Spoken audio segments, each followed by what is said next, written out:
একটা পিলার ছাড়া যেরকম ঘর দাঁড়িয়ে থাকা যায় না, কেয়ারটেকার গভর্নমেন্ট হলো এরকম একটা পিলার।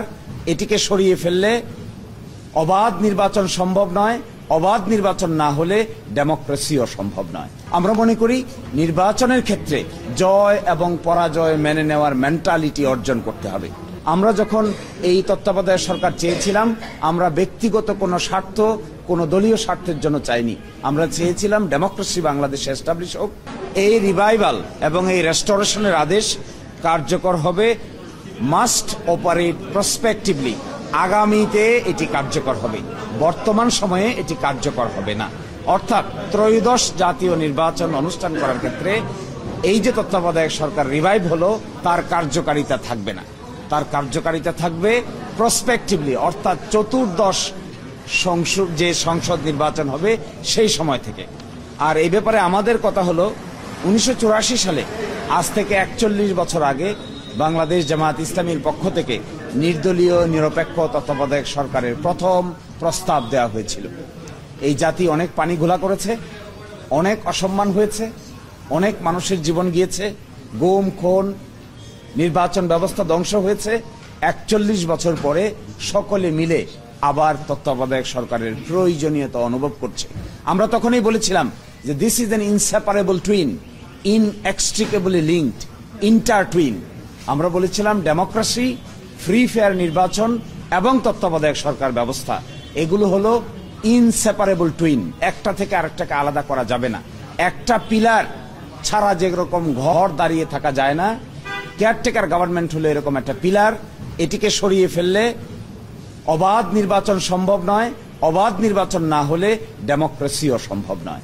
আজকে 41 বছর পরে যে যাই বলুন না কেন, যে যতটুকুই ক্রেডিট নিতে চান না কেন, মূলত রাজনৈতিক দলের নেতৃবৃন্দের এই অদূরদর্শী আচরণের ফলেই জাতিকে যা খেসারত দিতে হয়েছে, এটা কনসিকুয়েন্স আকারে আমরা আদালতের সামনে তুলে ধরেছিলাম। আমরা মনে করি নির্বাচনের ক্ষেত্রে জয় এবং পরাজয় মেনে নেওয়ার মেন্টালিটি অর্জন করতে হবে। নির্বাচন অনুষ্ঠানের ক্ষেত্রে জনগণের ভোটাধিকার স্বাধীনভাবে প্রয়োগ করবে। এই ক্ষেত্রে ইফ, বাট, কিন্তু যোগ করার কোনো সুযোগ কোনো রাজনৈতিক দলেরই নেওয়া উচিত না। আমরা এটাও মনে করি, আমরা যখন এই তত্ত্বাবধায়ক সরকার চেয়েছিলাম, আমরা ব্যক্তিগত কোনো স্বার্থ, কোনো দলীয় স্বার্থের জন্য চাইনি। আমরা চেয়েছিলাম ডেমোক্রেসি বাংলাদেশে এস্টাবলিশ হোক, বাংলাদেশিক সিস্টেমটা, কনস্টিটিউশনালিটিটা আস্তে আস্তে গভীর ভিত্তির উপর দাঁড়াক। মাঝখানে অনেক মিসহ্যাপ হয়েছে, অনেক অসুবিধা হয়েছে, শেষ পর্যন্ত এখানে আমরা আসলাম ফিরে। পরবর্তী দায়িত্ব হবে সকলে মিলে democratic environment in the society, free fair election and credible election ব্যবস্থাকে সকলে মিলে শক্তিশালী করা। এখানে দলগত বিষয় নয়, জামাত কিংবা বিএনপি বা অন্য দলের বিষয় নয়, রাষ্ট্রের বিষয়, সংবিধানের বিষয়। So we hope the country will run in a very Democratic atmosphere in near future, এবং সেখানে ফ্রি ফেয়ার ইলেকশনই হবে রাষ্ট্র চালানোর মূল মন্ত্র। আমাদের পক্ষ থেকে এতটুকুই আমাদের কমেন্ট।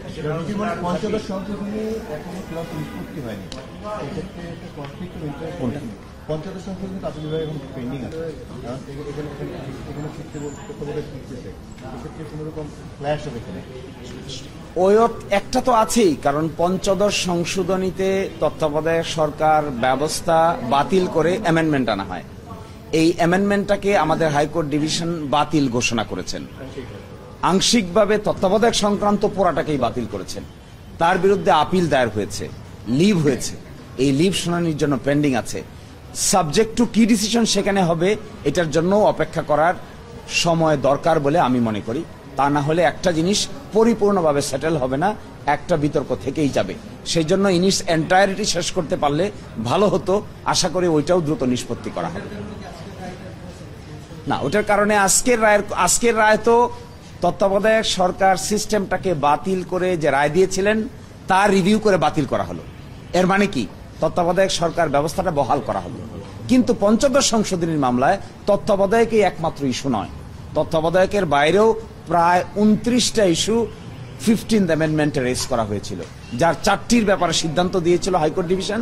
বাকিগুলোর ব্যাপারে হাইকোর্ট ডিভিশন বলেছিলেন পার্লামেন্টের উপর ছেড়ে দিয়েছেন। এর বিরুদ্ধে আমরাও আপিল করেছি, জনাব বদিউল আলম মজুমদারও আপিল করেছেন, আরো ক্রস আপিল হয়েছে। সবগুলো বিবেচনা হবে, শুধু তত্ত্বাবধায়কের ব্যাপারে নয়, 29টা ব্যাপারেই বাকি সিদ্ধান্ত হবে ওই মামলায়। তত্ত্বাবধায়ক এখন যে তত্ত্বাবধায়ক সরকারের যে ফরমেশন এখন আছে সেখানে লাস্ট রিটায়ার্ড চিফ জাস্টিসই হবেন তত্ত্বাবধায়ক সরকারের প্রধান, কিন্তু এটা বর্তমানে কার্যকর হচ্ছে না। আপনারা ইতোমধ্যে জানেন যে জুলাই চার্টারে যেটাকে গণভোটে পাঠানো হচ্ছে সেখানে 4টি অপশন দেওয়া হয়েছে। এই 4টি অপশন যদি গণভোটে অ্যাকসেপ্টেড হয় তাহলে নতুন পার্লামেন্টে সংবিধান সংস্কার সভায় যদি এটা গৃহীত হয় তাহলে তত্ত্বাবধায়ক সরকারের ফরম্যাটে আমূল পরিবর্তন আসতে পারে। এটা নির্ভর করবে জুলাই চার্টার গণভোটে অ্যাকসেপ্ট হলো কিনা, অ্যাকসেপ্ট হওয়ার পরে সংবিধান সংস্কার সভা ওই ফরম্যাটটাকে গ্রহণ করলো কিনা। যদি গ্রহণ করে তাহলে বর্তমান ফরম্যাট সেখানে চতুর্থ অপশন হিসেবে আছে, প্রথম অপশন হিসেবে নাই। না,